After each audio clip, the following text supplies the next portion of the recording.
Hey everybody, welcome to our Wednesday episode of Hustle and Grind. I'm coming to you from Vernon, BC right now, where it is 37 degrees. In the States, I guess that's equivalent to about 100 Fahrenheit. So it's nice and warm. And I have the lovely, always lovely, Joe Madden Sports with me. Joe, how's the weather there? You know what? It's beautiful here too. It was 32 degrees today. I got out in the sunshine, enjoyed it. I'm going to spend a long evening on my deck tonight enjoying the stars. Yeah, I think so. I think that's going to be the way it is for me too. I drove 7 hours to get here for a friend's birthday. I haven't had a chance to watch too much sports today, but I think we're going to start off with some NFL things that are going on right now. Two big games playing tonight. We got the Winnipeg Jets versus the Montreal Canadiens, and we all know the Montreal Canadiens kicked out the favorites, the Toronto Maple Leafs, and Winnipeg's been on a slight break for about 4 or 5 days after destroying the Edmonton Oilers, which I'm not happy about, but it still happened. And then later we've got, what other game do we have, Joe?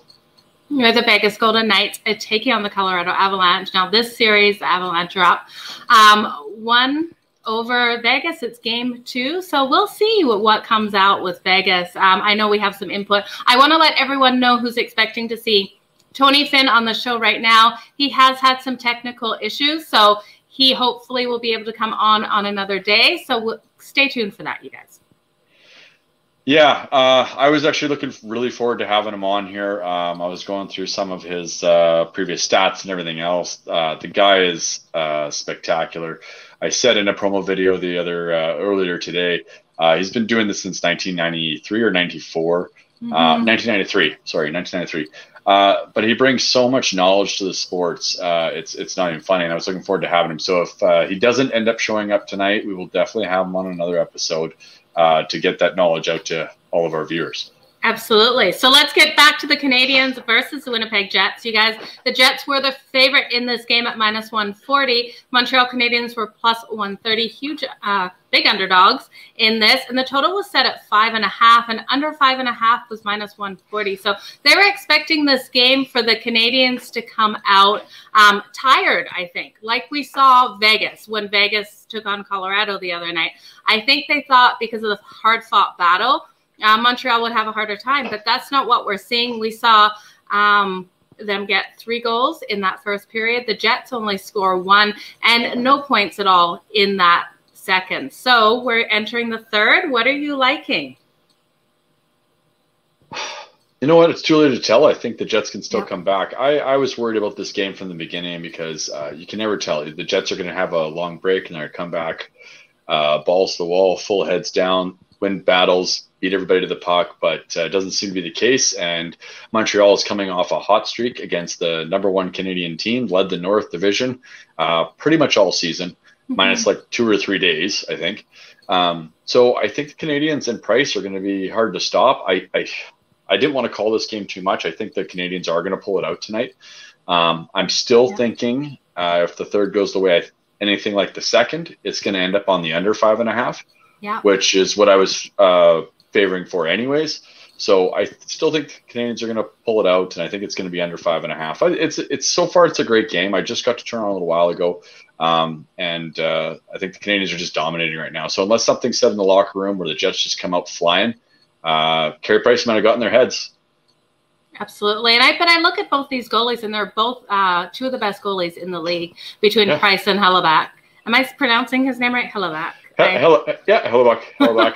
It doesn't really matter. It's everyone knows who you're talking about. He's one of the best goalies in the league, and he's crushing. He's crushing teams, and he's going to be really good. I just don't know if he's got it tonight with Price on the other end of him tonight. So now, who would you like to see win this series? No handicapping involved, just pure preference on this question. It's a tough one for me. I've always liked the Winnipeg Jets. I like some of the players there. I love Hellebuyck. And on the other hand, I'm not a big Canadiens fan, but I love Price. And Price is absolutely one of my favorite goalies. He's a role model in the league. He's just all around stand up #1 guy. So I would like to see. You know what? I'd like to see Price go. I don't care about the rest of the team, but Price go. Price go forward. Well, I'm glad we are on the same page with that. I really like Carey Price as well, and I think the Montreal Canadiens deserve to make it to round 3. I think the way they played in the first round, that big comeback from Toronto, the way they're playing tonight, I think they deserve to go into round 3. I think they're, me being a Canadian, I know the Americans aren't going to care too much about this, but me being Canadian, I think they're our best shot to going as far in the playoffs, if not going to the finals, as possible. Absolutely. So let's talk about the next game tonight. I'm excited to see how this game plays out. The Vegas Golden Knights are a +170 underdog against the Colorado Avalanche at -185. Over under is set at 5.5 in this for -114. And you know what, you guys? The question is, with Fleury in net, will Vegas fail as bad as they did in Game 1? What do you think, Cammy? I don't. No, I was just trying to think about it. I don't think they're going to get us scored on as bad. That being said, these are both heavily offensive teams. They're going to be throwing everything at each other, and a goalie can only stop so much. Whether you're Fleury or Brubaker or Brubauer, sorry, let's pronounce your names.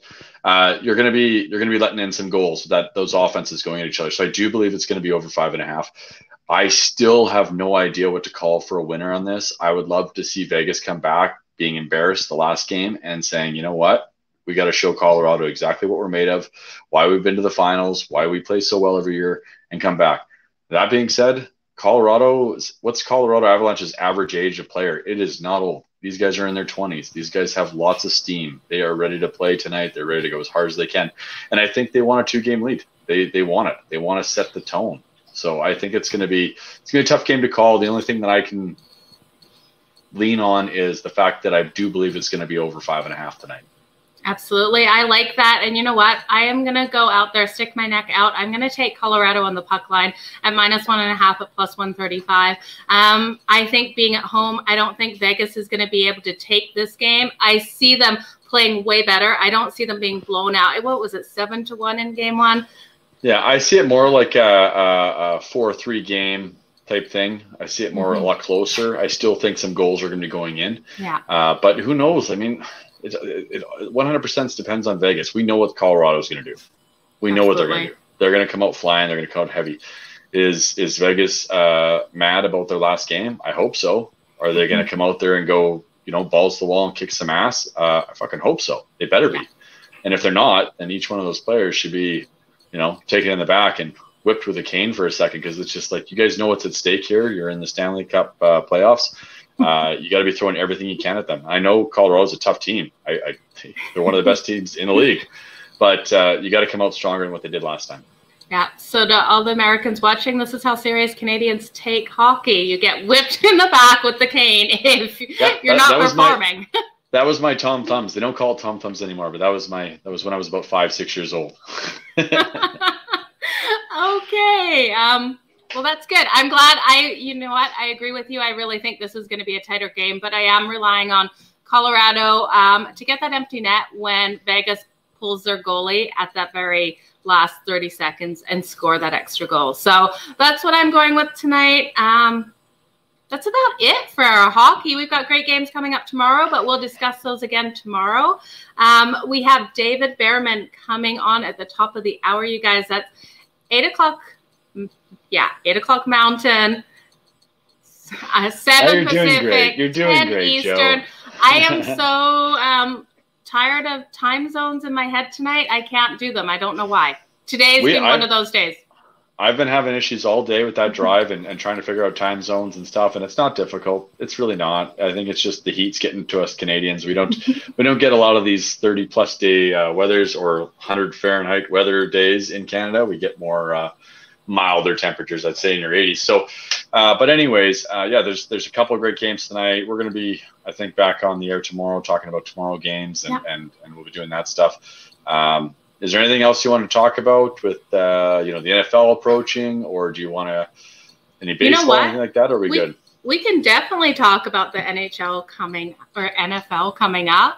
I'm super excited for the season to start. I'm a Chargers fan. You're a Texans fan, Green Bay fan. I'm a Green Bay fan and I'm a Texans fan, and I don't think either have a solidified quarterback right now. So I'm kind of worried about those teams. I think I think we were talking about we're just mildly discussing futures and stuff like that, and I think the Texans and the Detroit Lions are rated the lowest with a 5-game over the whole season win percentage. So we're not sure what that's going to happen with that. And I know we looked at Green Bay and they're talking like 10, and KC was like 13, and the Bucks were 12.5. Yeah, the Bucks were 11.5, and KC is 12, that half point above the Bucks, which is surprising when you look at the Bucks just beat them in the Super Bowl. But looking at schedules and the schedule the Bucks have going forward, it's probably harder than KC's. I want to get your take on Aaron Rodgers and what you think of him and Green Bay. Do you think he's going to be there? Do you think he's actually demanded a trade?